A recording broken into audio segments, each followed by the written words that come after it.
Hello, beautiful soul. In this video, I want to talk about practical ways to cultivate self-worth.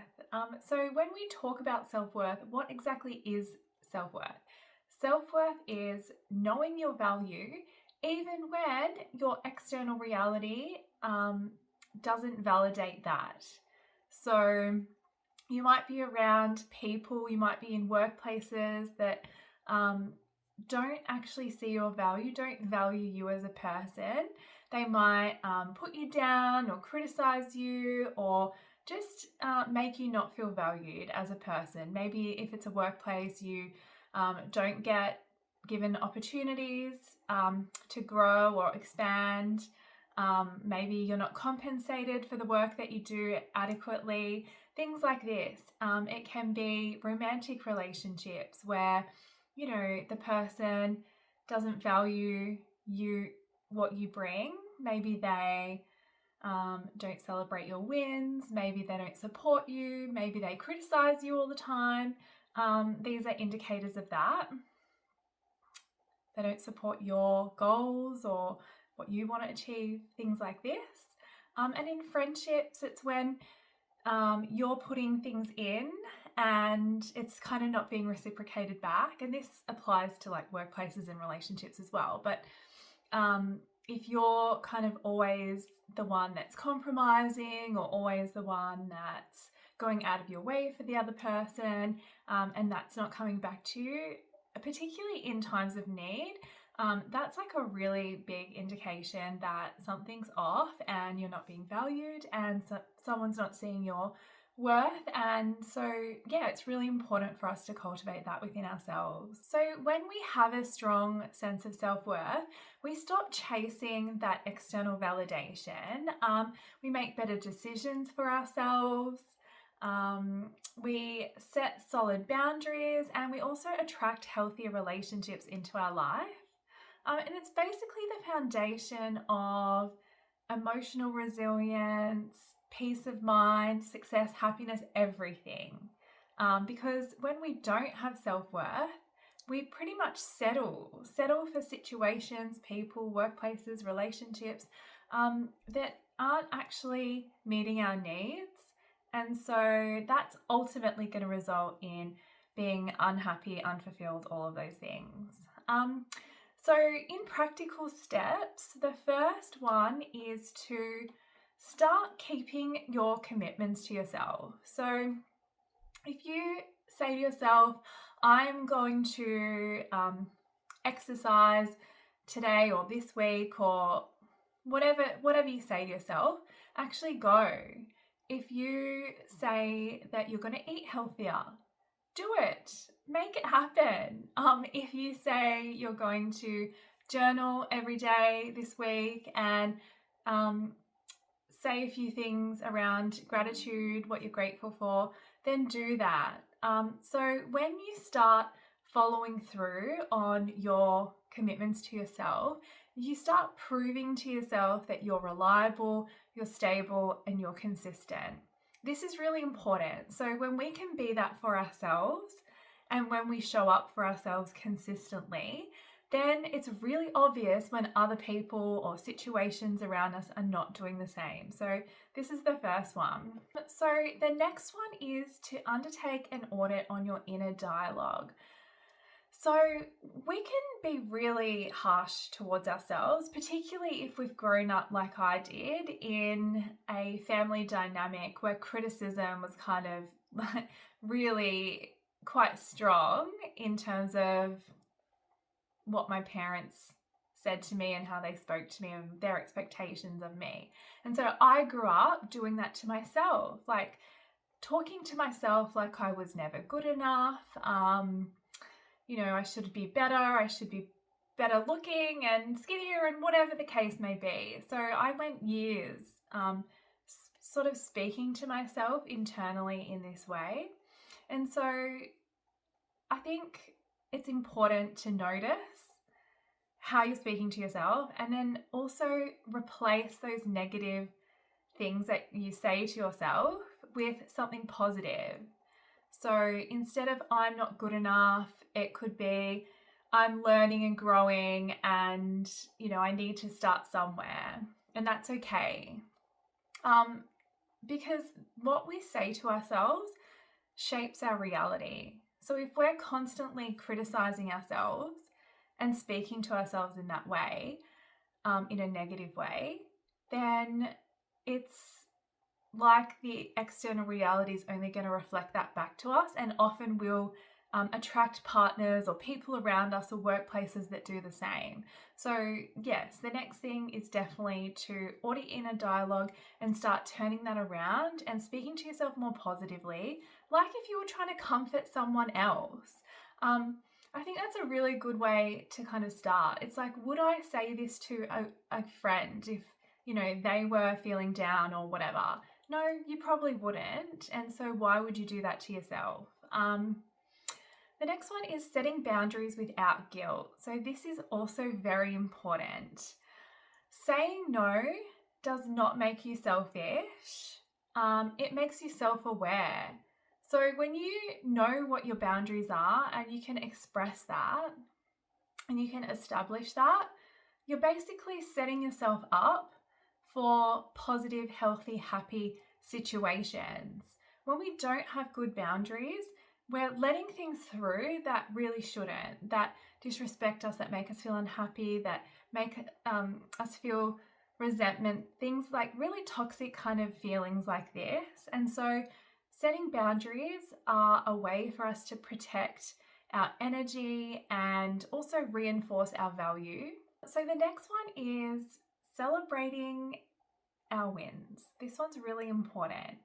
So when we're working on our self-worth, and especially if we are coming from a place of low self-worth and our external reality isn't necessarily validating us or our achievements or what we do or our value, it's important for us to do that for ourselves. So celebrating any kind of win, a big one, a small one, this boosts our confidence. It is encouragement. It's around boosting up self-efficacy and being able to move forward and go for things and achieve things. It also builds momentum. So if we're triggering that reward system in our brain of, oh, I've done this great thing, I'm going to celebrate that achievement, it's wonderful, that's just going to encourage us to keep building on that. Because what we're not wanting to do is let our external reality affect anything, any of our goals, any of our dreams. It's particularly important when we're working on our self-worth. It's to build our confidence up, and one way to do that is definitely to celebrate our wins. So the next one is surround yourself with uplifting people. This one's really important. I think this has had the biggest impact on me personally, because when we're surrounding ourselves with negative people who don't see our value, like that doesn't feel good. It feels horrible. It's going to chip away at our self-esteem over time, and we're not going to go for our dreams. We're not going to grow. We're not going to create the life that we want, that's fulfilling, that makes us happy. So it's kind of like around assessing who's around us. Like, what are we exposed to? Who are we surrounding ourselves with? And it might be a case of like limiting contact with anyone that is negative, that criticizes, that, just isn't a positive force in our lives. That's really important. And something that I've done and gotten really good at is actually letting go of anyone or anything that is a negative experience in my life. Because I know that it's not me. Like, I know that I've done the work on myself. And when we're talking about people in particular that are kind of negative, they're not people generally who have done a lot of work on themselves. Like, if they're criticizing others, like they've got a lot of work to do on themselves. So it can be really hard, but I think it comes back to having good boundaries, protecting your energy, protecting yourself from negativity, from people that are going to bring you down and not support you in achieving your goals, in creating a beautiful, amazing life that you want. And I think that's sad. I think we should all support each other in that way. And if someone's not doing that, then you really need to reassess, like, does this person want what's best for me, or does this person want what they want from me for them? Like, same as workplaces. And so that's something that's, I think, a necessary one if you're wanting to work on your self-worth. Because people who have self-worth don't abandon themselves. They don't. So we don't actually learn the lesson until we leave these things behind. It's just how it works. So we can be doing all the other steps, like following through on our commitments to ourselves, like treating ourselves really well, and engaging in healthy behaviors for ourselves, and celebrating our own wins, and doing all of these things. But if we've got negativity around us, by way of people or a toxic workplace or whatever the case may be, friends, relationships, anything, family even, and those things are there, and we've got weak boundaries around that, like, that's just showing to yourself that you don't have self-worth.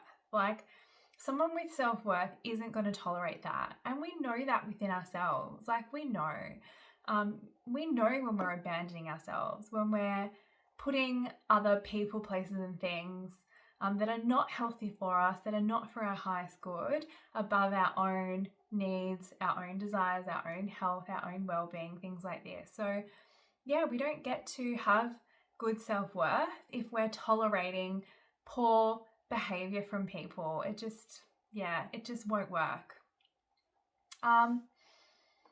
So having self-worth might come across to others as selfish, but it's actually not. Because if you think about it, when we're happy and fulfilled and content in our lives, we're projecting that out towards everyone around us who we come into contact with. And that's a beautiful thing. That can inspire other people to, do the same for their life at best. And at worst, it's just a neutral thing. We're not adding it to any suffering. We're not hurting anybody in the process. We're not making someone's day worse. So it's actually a good thing. When we're not doing these things, when we're unhappy, unfulfilled, unhealed, we're discontented, we're projecting that out into the world as well. Even if it's not overtly, like, covert ways that we can be doing this is having feelings of resentment, or just like feeling negative within ourselves towards people, places, things.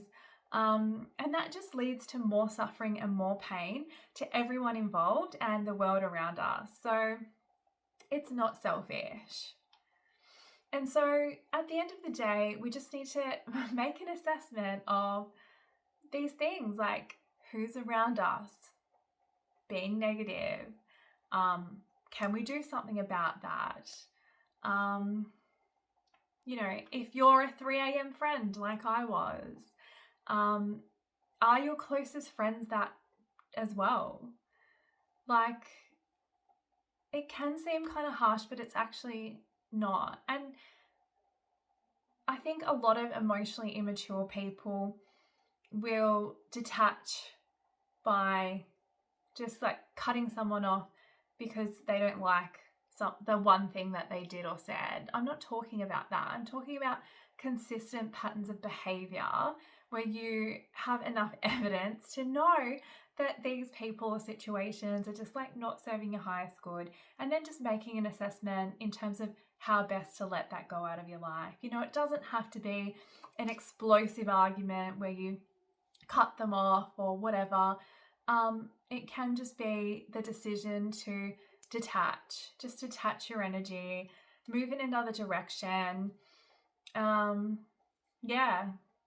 mean, I've had conversations with people about, this is what I think would benefit you in terms of your behavior, like working on yourself more, maybe going to see a psychologist, things like this. And I've been told by a particular friend that they just weren't ready. And so for me, that was like, well, if you're not ready to ascend and grow and evolve emotionally, I'm moving up, like I'm going this way. If you're not coming with me, then like we're just gonna part ways. And I didn't say that part because I didn't think it was necessary. It was very obvious that we were moving in other directions, and I think that should be okay. Like, it doesn't mean that we're never going to be friends again.